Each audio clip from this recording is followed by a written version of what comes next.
She's wheezing. Baby girl, it's okay, sweetie pie. It's okay, honey. Come on, honey. Come on out. Good girl. Come to mommy. It's okay, honey. Okay. Good, she came out. It's okay. All the animals are freaking out. You know, the cats are you know, they stop in the middle of the parking lot and just, okay, come on. Can you lay down for mommy? Good girl. This is what we're doing to our children, to the human beings. And sometimes you have to just, you know, when you look at a little pet, this little, I mean, I love this animal more than anything in the world. And she's suffering. And all the other animals are suffering, and all the people are suffering. It's okay, honey. It's okay. We're going to, yes, you purr, honey. So this is what we're doing to the general population in America, to our children, to only God knows what we're doing to our soldiers. But, you know, when people are having seizures in front of me, and you know, and animals, even animals are having seizures. That was the worst. Peppy had a seizure, and the dog had a seizure. So they are using electrical magnetic weapons, and you know, and I need to be taking care of I need to be taking care of Spotty. I need to be taking care of myself.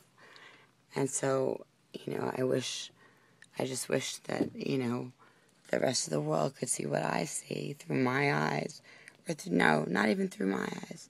Through the eyes of a complete stranger, and just look down and see what's gone on over the last 48 hours. And realize that that's what happens when you tell the truth and when you fight for something you believe in.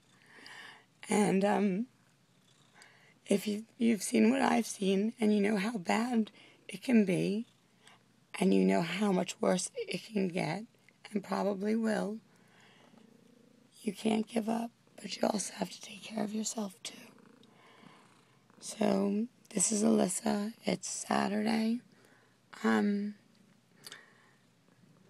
new apartment that I was so happy in has turned into a nightmare because they sent some people over from the other apartment complex to harass me, and they, you know, come up to my window and they scream. People that I don't know. I was sitting in the playground, and some lady comes up, I know you. I know. If you heard how loud they were, she's going back into the closet. Baby girl, it's okay. So they do this, so it creates a gang mentality, and I, you know, I was sitting in the window minding my own business, and now I'm making a video of Spotty, so I'm talking to the camera, and people just come and start screaming and pointing and pull up and screaming into my window that I don't know. My mailbox has been broken into. My apartment, when I left, the door, someone pulled over while I was at the mailbox, and it was a car I recognized, and it was someone I recognized from the old property, and she pulls over as I was at the mailbox and tells me that there's two men knocking on my door. Now, first of all, there's no reason why two men should be knocking at my door, and second of all, you know, how she knows where I live and why she's telling, you know, me this and pulling me over and stopping me. And then ultimately what happened was when I got back, the door was open, and then a few days later, which was yesterday, I realized that my mailbox had been broken into, and then someone from the old property came up and went absolutely ballistic, screaming into my window that that it's her girlfriend. I'm trying to explain to the real world. Went ballistic, started screaming, having a fit, and saying to stay away from that car. And, you know, I didn't know it was her girlfriend, and certainly, you know, it's for her to be making a scene, and standing in the middle and screaming up at me, and threatening me. And she told me that the two men were there to basically it was a clear. She said, I said, okay, I'm stuttering because because people won't believe what I'm saying, but the bottom line is there are people who do. So she told me that the two men were here to basically take care of me. And no, I know you remember, but hold on, I'm on. They can't hear you on the camera. Now, she threatened me, and then the monitor comes over, who just stood there and watched and let her scream and scream and scream and make a scene for about at least a good 10 minutes. I was trying to explain to her, listen, I said, I didn't know whose car that was. All I know is that she pulled up to me and told me that there were men knocking at my door, and I recognized the car. Spotty, it's okay, honey. Spotty, come back. Look, Spotty, Mommy has treats. Spotty. And so the monitor told me that he's going to take care of it. So the monitor then watches what lets the scene happen, and then the monitor calls Metro. And at this point, I had already, filed a written complaint because Metro doesn't, they don't show up when I call them. And I had to file a police report because my mailbox was broken into and $149 was stolen. And so anyway, so of course this time 2 cars show up pretty quickly. Now, I was told that Metro policy is that they only send 1 car because I want to know when there was a riot and when someone got stabbed and this, that, there. It's okay, baby girl. It's okay, honey. Why only 1 car showed up and it took them 3 hours. The lieutenant told me that was their policy, that they only send 1 car and they're 1-man units, and certainly, that situation needed to be escalated and never was. Now, I also want to add as a very critical point is, come here, baby girl, that since I moved out, the same people that assaulted me, one still has not been picked up and they haven't pressed any charges.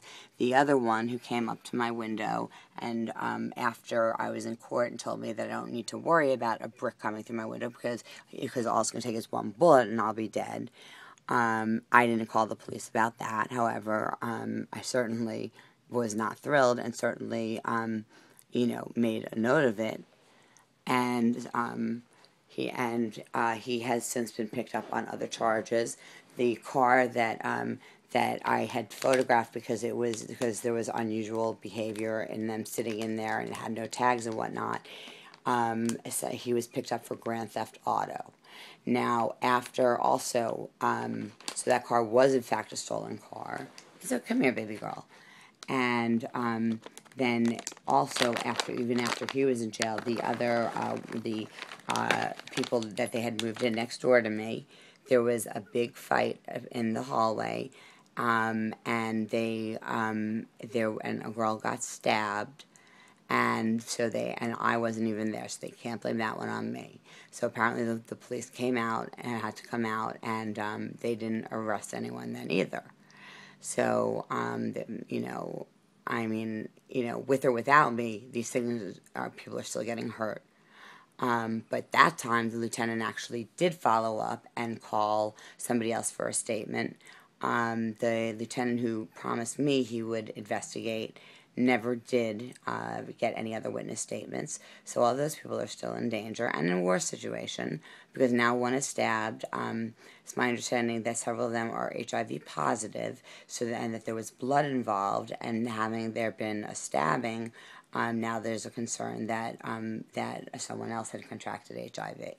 So, it doesn't really seem to matter, where I go. I certainly recognize, that the way COINTELPRO works, that they do send in people, they send in agent provocateurs to aggravate me or to assault me. Now, I was sitting in my apartment and minding my own business. And then the police showed up pretty quickly, and they said that they came because they got calls that they were concerned because I was taking photographs. Well, fuck yeah, I'm taking photographs because because they're not checking surveillance cams. So anyway, and then